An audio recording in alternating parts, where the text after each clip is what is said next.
tidak akan tumbuh daging bersama sesuatu yang haram kecuali di neraka Allah.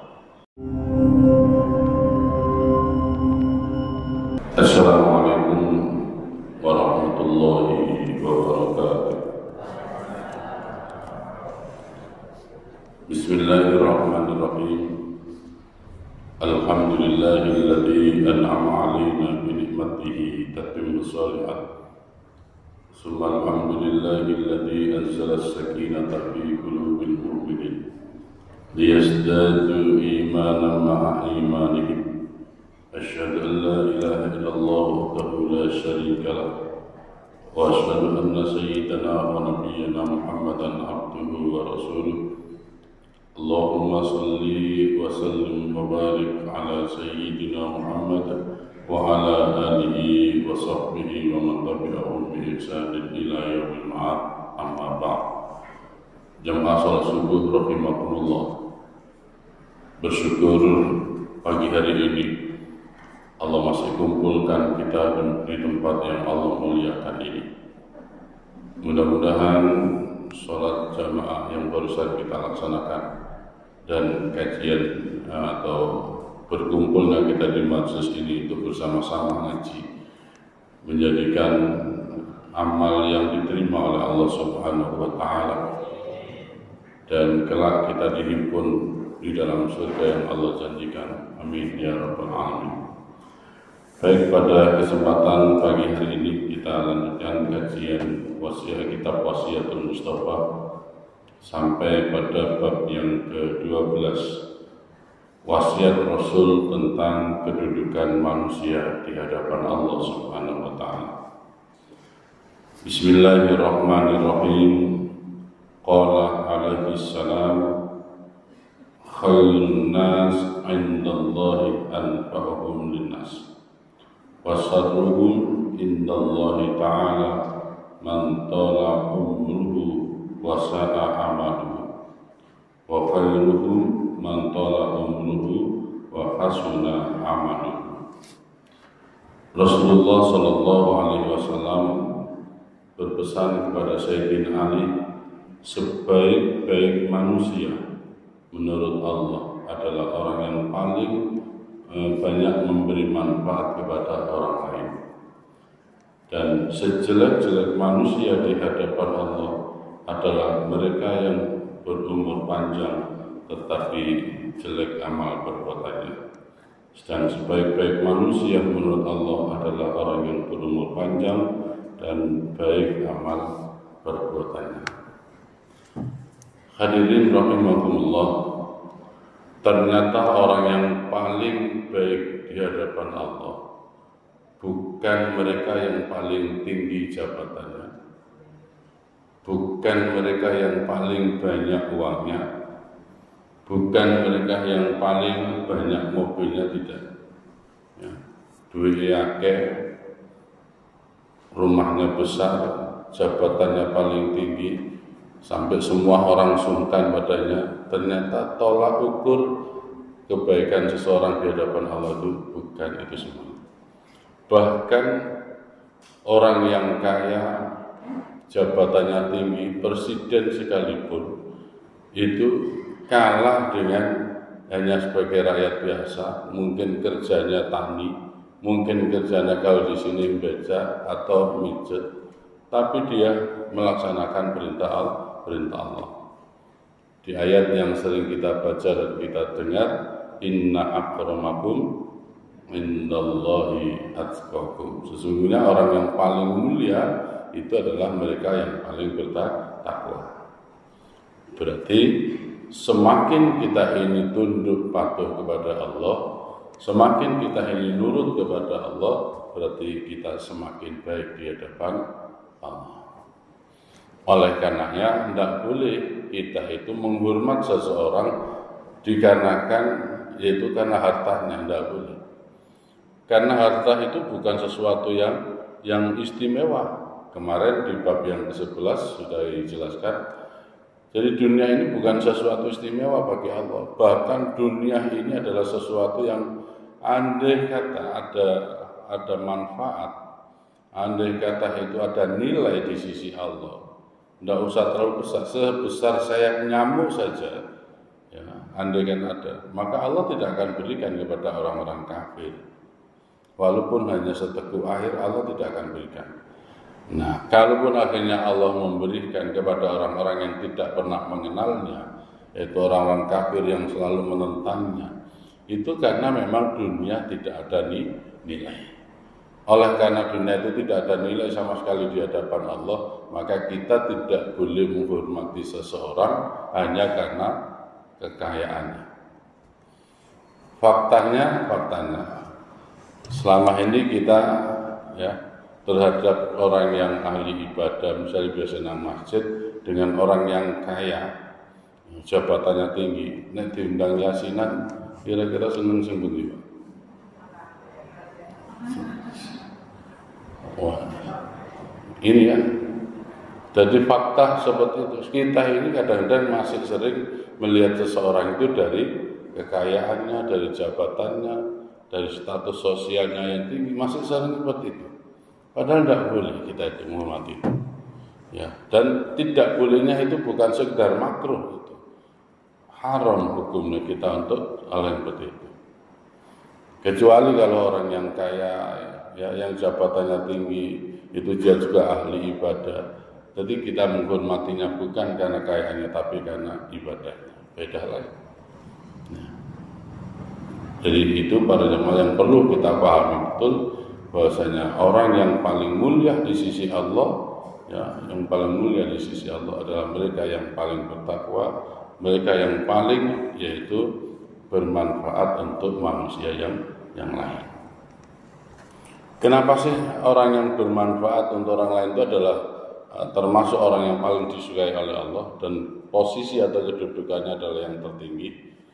Demikian pun kita sampai dikatakan khairun nas anfa'uhum. Sebaik-baik manusia itu adalah yang bermanfaat untuk manusia yang lain. Paling bermanfaat. Tidak berlebihan kalau Rasul sampaikan gini. Kenapa? Karena setiap kali kita ini bermanfaat untuk orang lain, itu sebenarnya tidak kemana-mana, kembali ke kita. Misal kita santuni anak yatim sehingga dia bisa sekolah. Saat dipertanyakan, nyantuni anak yatim itu baik enggak? Baik. Dapat pahala?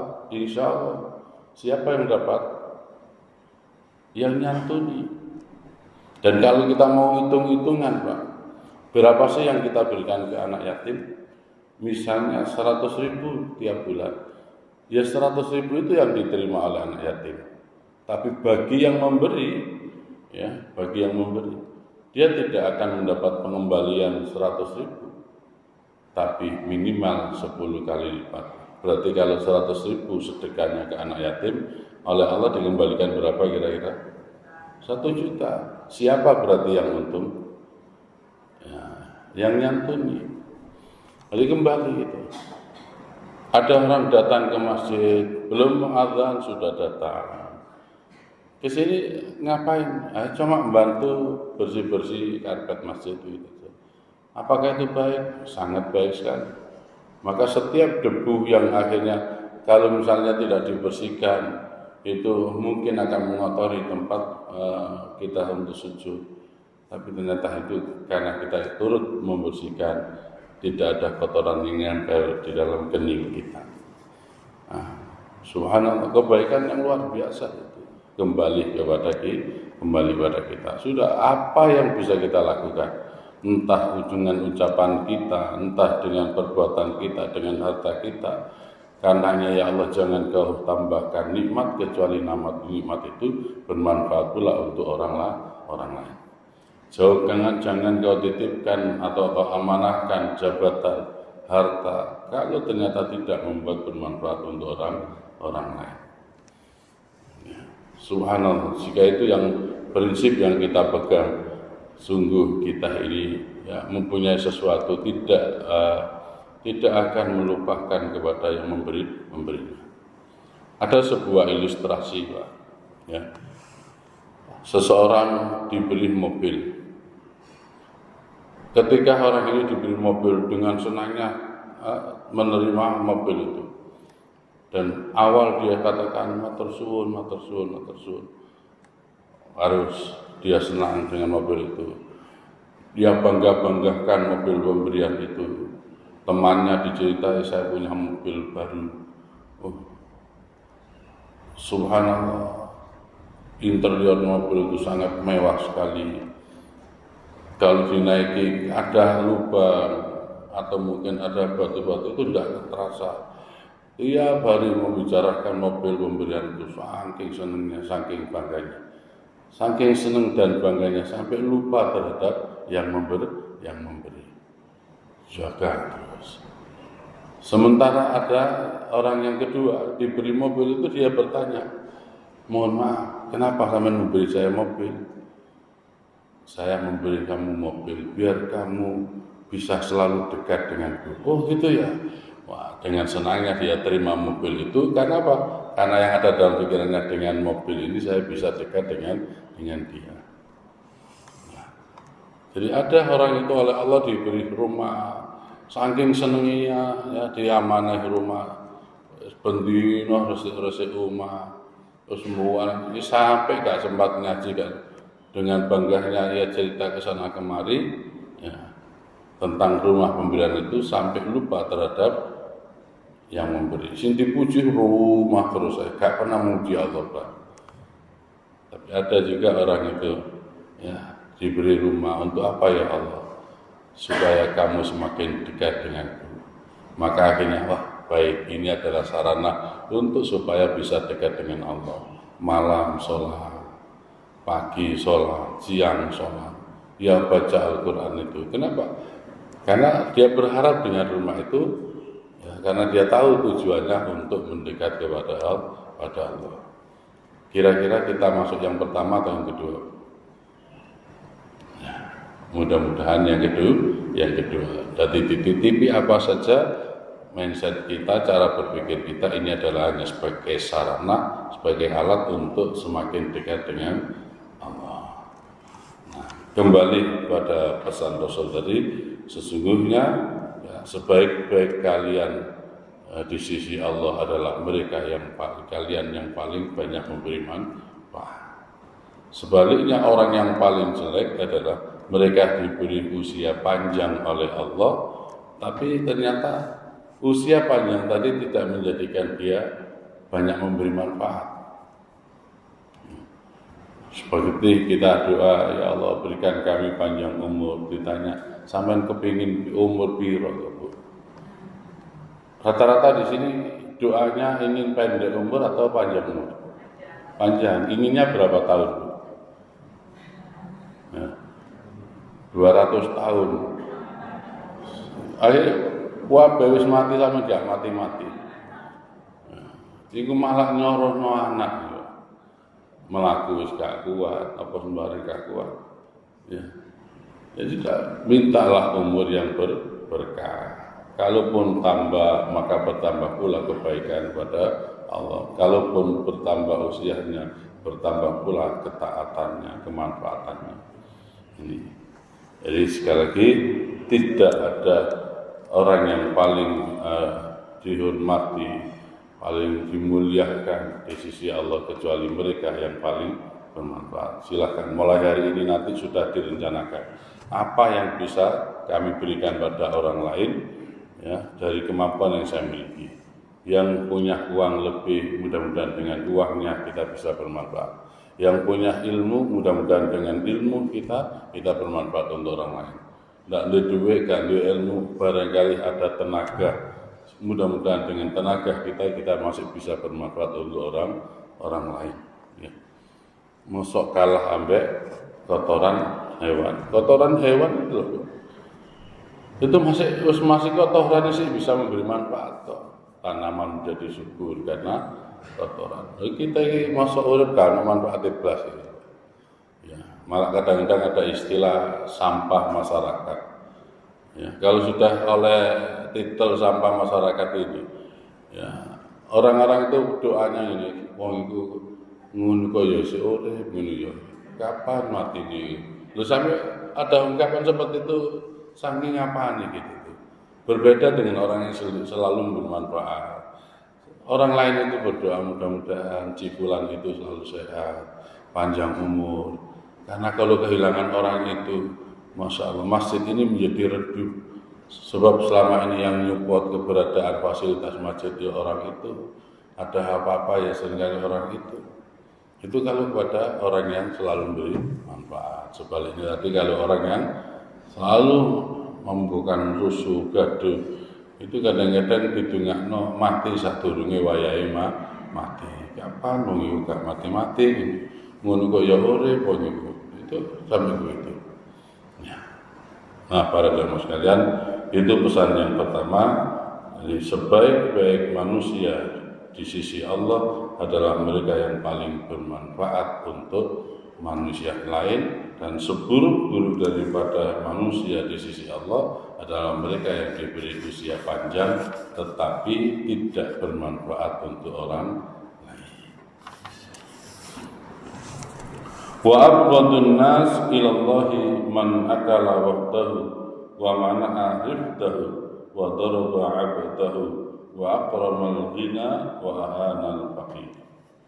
Orang yang paling dibenci Allah adalah orang yang makan sendirian, tidak suka memberi makan terhadap temannya, suka memukul budaknya, menghormati orang yang kaya dan meremehkan orang yang miskin.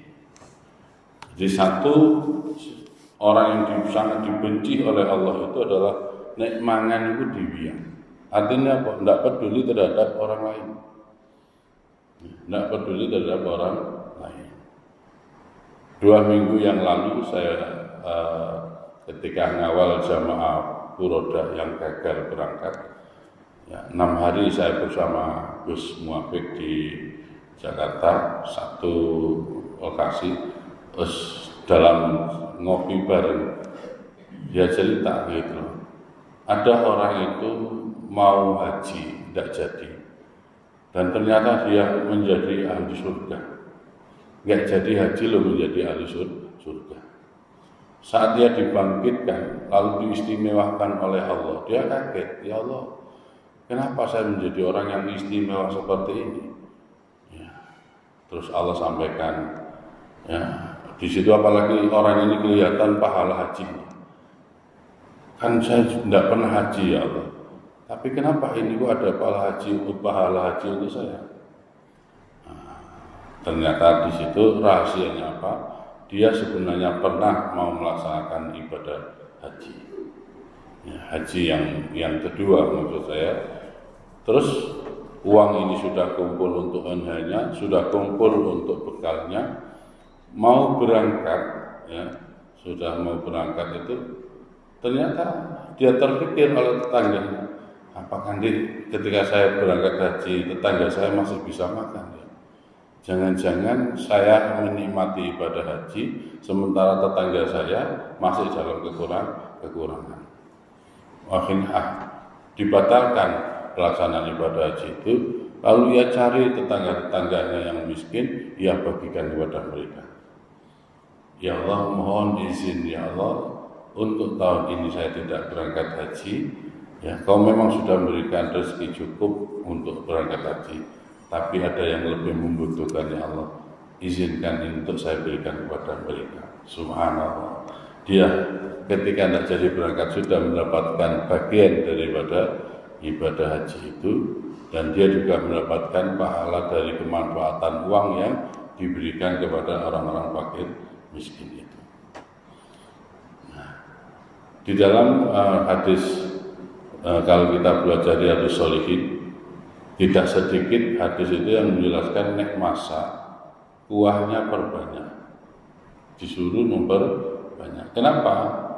Barangkali panganan ini titik nek dudunya akeh, paling enggak nanti bagini ini iso tadi akeh senajano akeh duduni gak tapi ono isine. Ya memang isine mek titik Pak. Itu aja masih suruh berbagi. Dan orang yang sedekah seperti ini, senangnya berbagi, itu nanti menyesal betul. Sebagaimana saya pernah juga cerita, Rasul itu setelah mengubur jenazah daripada seorang sahabat, Rasul itu bertanya kepada keluarganya, apakah ada wasiat dari suamimu, wahai ibu? Tidak ada ya Rasul. Ya. Suami saya pernah sih ngomong pada menjelang kematiannya, tapi saya tidak paham. Satu di antara ungkapan suami yang meninggal itu dia katakan, andaikan semuanya. Andaikan semuanya. Hanya itu ya Rasul. Dari 3 wasiat itu di antaranya itu. Lalu Rasul memberikan makna, ketahuilah ibu, apa yang dimaksud andaikan semuanya. Dengan suara yang terbata-bata itu, Rasul katakan, sesungguhnya Allah telah tunjukkan pahala daripada sedekah suamimu. Ya.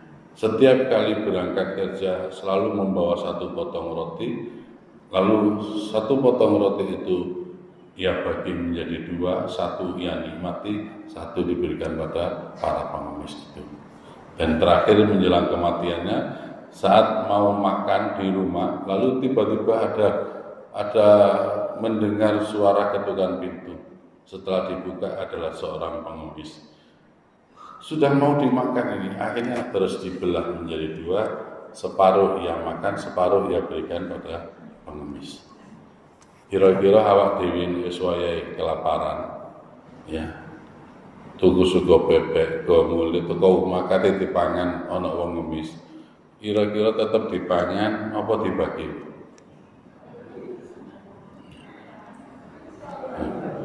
Ini terus akhirnya Rasul menyampaikan, kenapa suamimu bilang andaikan semuanya? Rupanya Allah tunjukkan pahala itu sehingga dia menyesal. Ya Allah, andaikan semuanya saya berikan, tidak saya bagi jadi 2, pasti pahalanya lebih besar. Loh, ini yang sedekah saja menyesal, Pak. Getun. Apalagi kita yang mungkin masih kadang-kadang sedekahnya. Ini yang sering sedekah, rutin sedekah, hanya tidak semua dari yang ini aja masih menyesal. Nah, oleh karenanya para jemaah sekalian, ya, jadi dari makalah yang kedua tadi, wasiat yang pertama, sapa sing wong sing elek nek mangan gak mikir tonggo. Ngenak-ngenakno sementara ada tetangga sampe belan-belani sedina gak mangan. Ono sajane mangan tapi diweno anake wong tuane. Dan kalau sudah seperti ini kadang-kadang orang tua itu sampai belan-belani bujuki. Jadi anaknya sampai nus makmum tapi oh sampun lah, ini mau ngai sampean padahal ibu itu rumah mangan. Sementara kini mangan kadang-kadang sampai dibuang-buang. Saya melihat perilaku orang-orang, mohon maaf, waktu ke manten, ya mumpung dong ini manten panganannya macam-macam, njupuk wis gare diukur, oh iki enak iki, kok enak. Ati sak piring macam-macam gitu ya. Pungkasane ya gak dipangan kabeh, buang. Ternyata masih banyak orang yang mencari sesuap nasi itu ternyata sulit. Kita sampai buang-buang. Yang pernah umroh, ya, kalau haji tidak terjadi umroh, itu kan rata-rata prasmanan, ambil sendiri, wah dipol-pol dong ngambilnya. Ikannya juga begitu, koyo entek. Ternyata akhirnya dibuang. Sementara di jalanan banyak orang yang antri makanan. Coba, ayo mari sekarang ya, agar kita termasuk golongan orang sebaik-baik manusia. Ya, jika memang ada rezeki lebih dari kita, cobalah kita tengok kanan kiri tetangga kita apakah sudah makan atau belum. Yang kedua, siapa orang yang dibenci oleh Allah itu adalah mereka yang suka memukul budaknya. Ya ini kalau dibiaskan tentu tidak hanya memukul, ya nyerudukno barang, ya nyeneni barang. Memperlakukan sesuatu yang tidak baik dengan budaknya, itu dulu. Kalau sekarang anggaplah mirip-mirip budak adalah pembantu. Mereka tetap manusia, bahkan mereka bisa jadi lebih mulia daripada kita karena ketaatan ibadahnya. Nah boleh sesama manusia ya, di bab yang awal kalau dengan ngaji kitab Nasaul Libat, bab yang kedua makalah yang pertama Ya, sebaik-baik manusia itu yang bermanfaat untuk orang lain. Ranking pertama adalah idkhalus surur ala qalbil mu'min, memasukkan rasa senang terhadap orang lain, terlebih mereka orang-orang yang beriman. Jadi terhadap orang lain apa pembantu. Ya, kalau saya itu memaknai pembantu itu kan begini. Ya, istri saya itu selama dia bisa mengerjakan pembantu rumah tangga atau asisten rumah tangga itu tidak dilibatkan.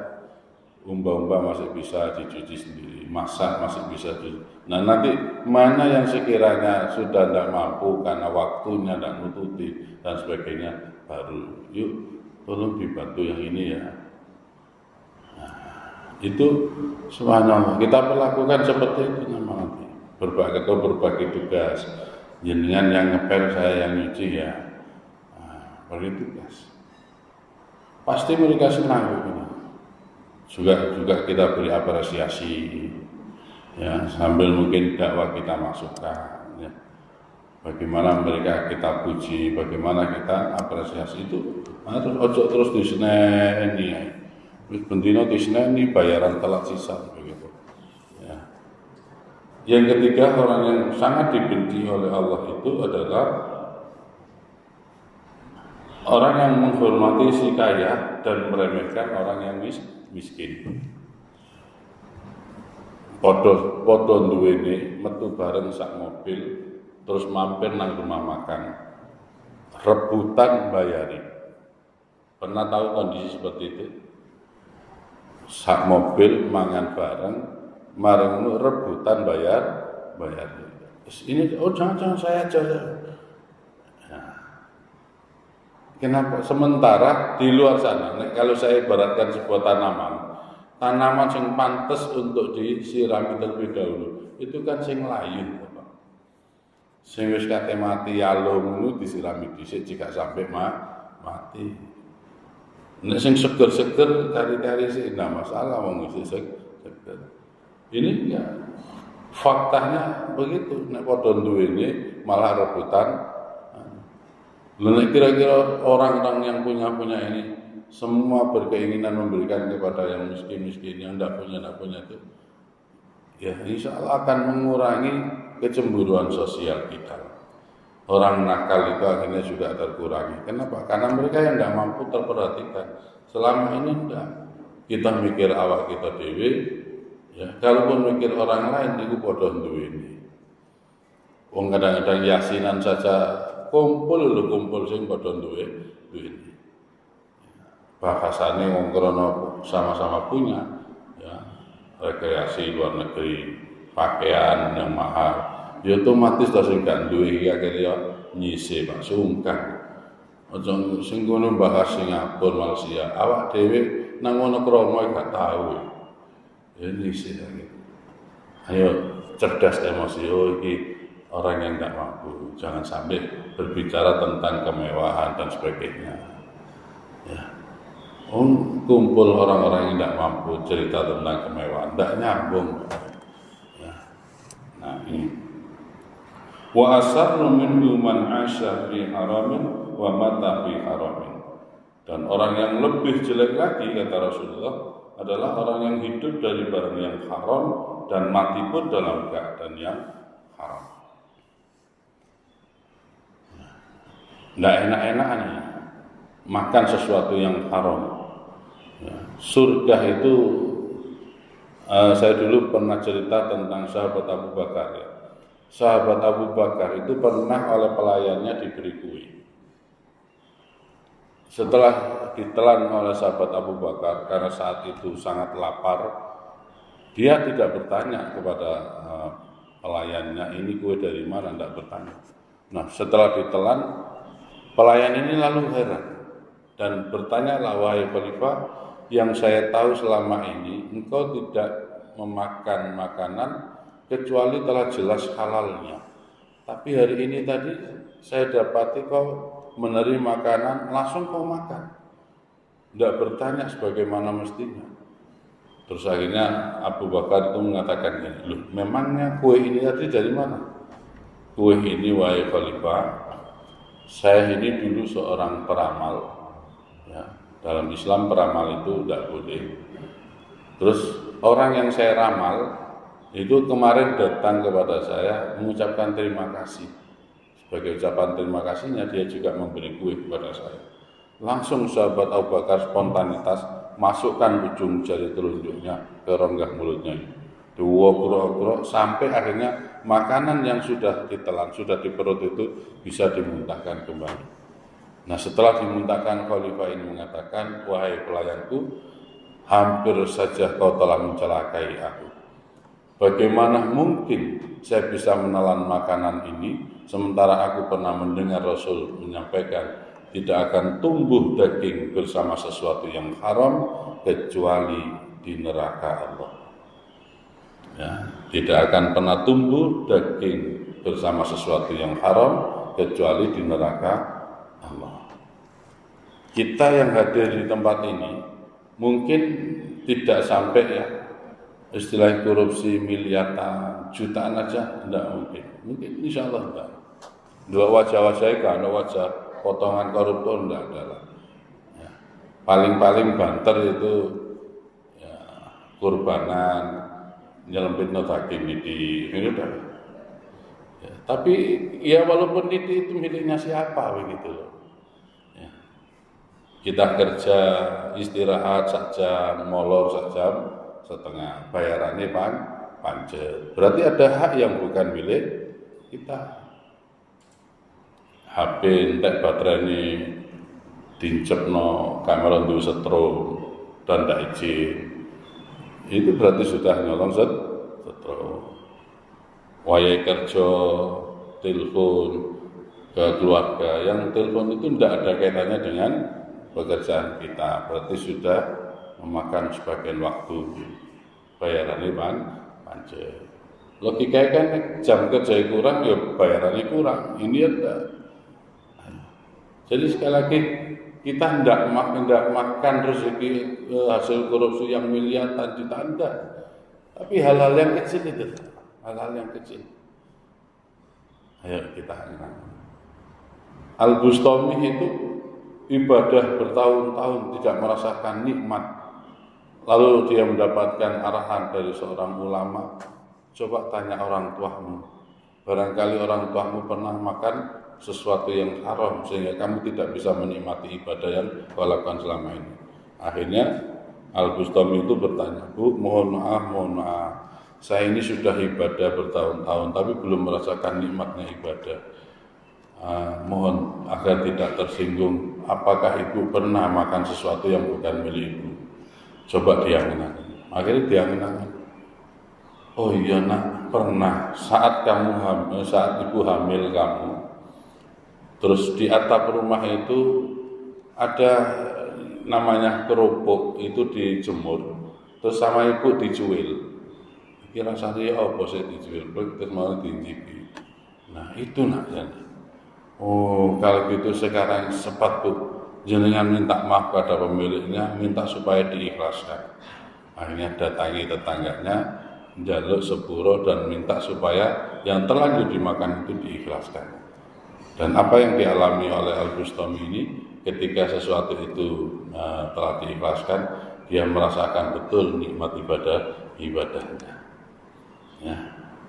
Sebab ketika sesuatu yang haram itu masuk ke dalam tubuh kita, Rasul menyampaikan, ya Ali, man akalal haram mata qalbuhu wa qaffa dinuhu wa dha'fa yaqinuhu wa hijiballahi da'watuhu wa qallat ibadatuhu. Ali, siapa yang makan sesuatu yang haram, maka hatinya pasti akan mati.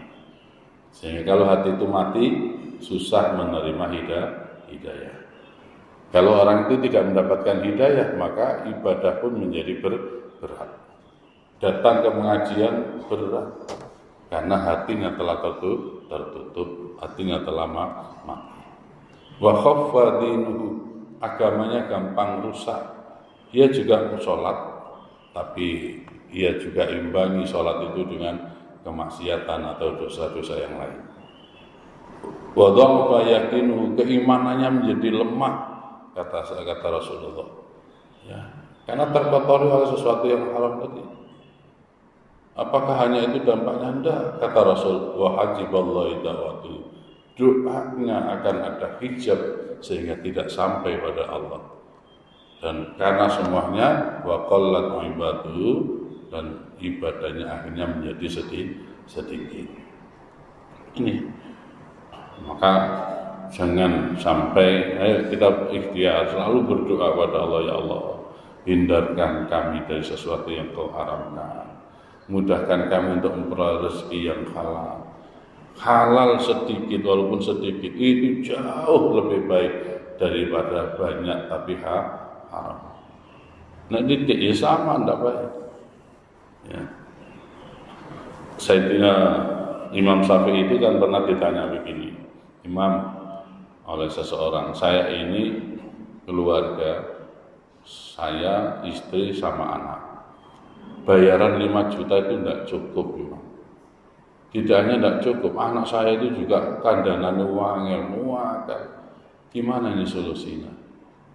Jadi Imam Syafi'i, sudah harus sampean datang ke jeragan sampean, datangi majikan sampean, bilang, jeragan bayaranku ojo 5 juta, 4 juta ya.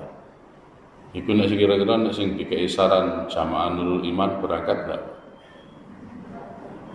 Enggak berangkat. Akhirnya dilakukan oleh pemuda ini. Dan ternyata setelah dilakukan, bayaran dipotong, yang semula 5 juta menjadi 4 juta, anaknya tetap mau makan. Istrinya tidak nurut. Untuk kebutuhan sehari-hari tidak cukup. Gimana ini Imam Syafi'i? Ya kalau gitu datang lagi kepada majikan, jangan 4 juta, 3 juta saja. Masih berangkat kira-kira sampean? Paling logika yang kita pakai kan ini, kayak syarat gak tepat, wong 5 juta gak cukup, tambah 3 ngurangi, kan begitu kita. Tapi orang ini manut sama Imam Syafi'i, akhirnya dia tetap berangkat. Dan subhanallah, setelah 3 juta menjadi cukup, Pak. Tidak hanya cukup, anak istrinya menurut. Heran orang ini, kok iso ya? 5 juta gak cukup, ini 3 juta malah cukup. Wahai Imam, gimana rahasianya? Akhirnya Imam Syafi'i membaca sebuah syair, ya, jama'al haram alal halal fayaktsar, dakhalal haram, ya, alal halal fabaktsar, mengumpulkan yang haram dengan yang halal fayaktsar, sehingga jadi banyak. Memasukkan suatu yang haram terhadap yang halal sehingga menjadi rusak. Air minum 1 gelas, jenengan kasih kotoran, tidak usah banyak-banyak, setengah sendok saja. Nah ini minuman ini ibarat sesuatu yang halal 1 gelas, kotorannya ibarat sesuatu yang haram, setengah sendok saja. Ketika ini dicampur, kira-kira bisa diminum enggak? Enggak. Itu gambarannya, Pak. Maka ketika kita mengkonsumsi sesuatu yang haram, berarti kita telah mengotori daripada hal-hal yang halal-halal itu. Tidak bisa digunakan, tidak bisa bermanfaat. Ya. Nah, oleh karenanya, ayo, walaupun sedikit, tapi kalau itu halal, yakin itu akan menjadi berkah. Ziyadatul khair, berkah itu bertambahnya kebaikan. Gara-gara sesuatu yang halal. Coba lihat orang-orang dulu itu dalam rangka untuk membersihkan hatinya dari sesuatu yang dilarang oleh Allah. Imam Abu Hanifah contohnya. Imam Abu Hanifah itu ketika mendapati ada orang makan di pinggir sungai, ya terus perhatikan. Nah, setelah diperhatikan ternyata yang makan di pinggir sungai itu tidak habis nasinya itu, lalu dibuang di sungai. Datanglah Imam Abu Hanifah pada orang yang makan tadi. Wahai fulan, kira-kira ikan yang di sungai itu bisa bertahan hidup berapa lama ya? Oh, bisa sampai 4-5 tahun itu. Oh gitu ya, iya. Maka Imam Abu Hanifah tidak mengambil ikan di sungai itu selama 5 tahun. Saking khawatirnya ketika ia ambil ikan di situ, di dalam perut ikan itu ada makanan sisa dari orang itu. Yang kalau dia makan ikan bersamaan ada di perut ada makanan sisa, dia juga harus minta izin kepada pemiliknya yang buang tadi. Segitunya Pak. Ya. Kita ini enggak Pak, mlebu nang Superindo ada anggur dipete. Itu anggure sapa itu? Ya, ana jeruk ocekan wong ngincipi melok ngincipi. Lha iku lho jeruke sapa? Pernah kira-kira seperti ini? Ya, pernah atau sering? Ya. Itu sapa itu lho. Sing tukang parkir juga begitu. 1000 dijali 2000. Lho sing 1000 itu nanti dijali tanggung jawab lho di hadapan Allah. Sing dodol bensin 300 dijangkepno 500. Lho sing 200 iku ya apa nanti? Ya ini kelas-kelas kita itu mungkin lagi ndak korupsi tapi ngono-ngono apa? Ya. Tuku susuke kurang dikai permen. Kira-kira sampean boleh beli pakai permen begitu? Ya akhirnya permen dilumpukno, meneh teko nggo permen akeh. Tuku barang, Pak beli, mana uangnya ini? Lho kok permen? Lah, biar aku susuk ya, teman kayak permen. Kira-kira boleh gak? Nggak boleh gitu. Nah, ini ya. Masih ada 3 pesan lagi ini. Nah, dituntaskan, yaitu pertemuan akan datang. Kesimpulan sekarang sesungguhnya orang yang paling mulia di sisi Allah sekali lagi bukan karena hartanya, bukan karena jabatannya, status sosial yang tinggi, bukan. Tapi orang yang paling mulia itu adalah mereka selain bertakwa kepada Allah, ya, kalau dirinci adalah mereka yang selalu memberi manfaat kepada orang lain. Ya, mudah-mudahan Allah berikan keluasan rezeki untuk kita. Allah berikan kelebihan pada kita yang dengan kelebihan itu menjadi tabungan akhirat kita saat kita manfaatkan pada orang lain. Mohon maaf atas salah dan khilafnya. Kita tutup pertemuan ini dengan doa kafaratul majelis. Subhanakallahumma wa bihamdika asyhadu an la ilaha illa anta astaghfiruka wa atubu ilaik. Akhirul kalam, ihdinas siratal mustaqim. Assalamualaikum warahmatullahi wabarakatuh.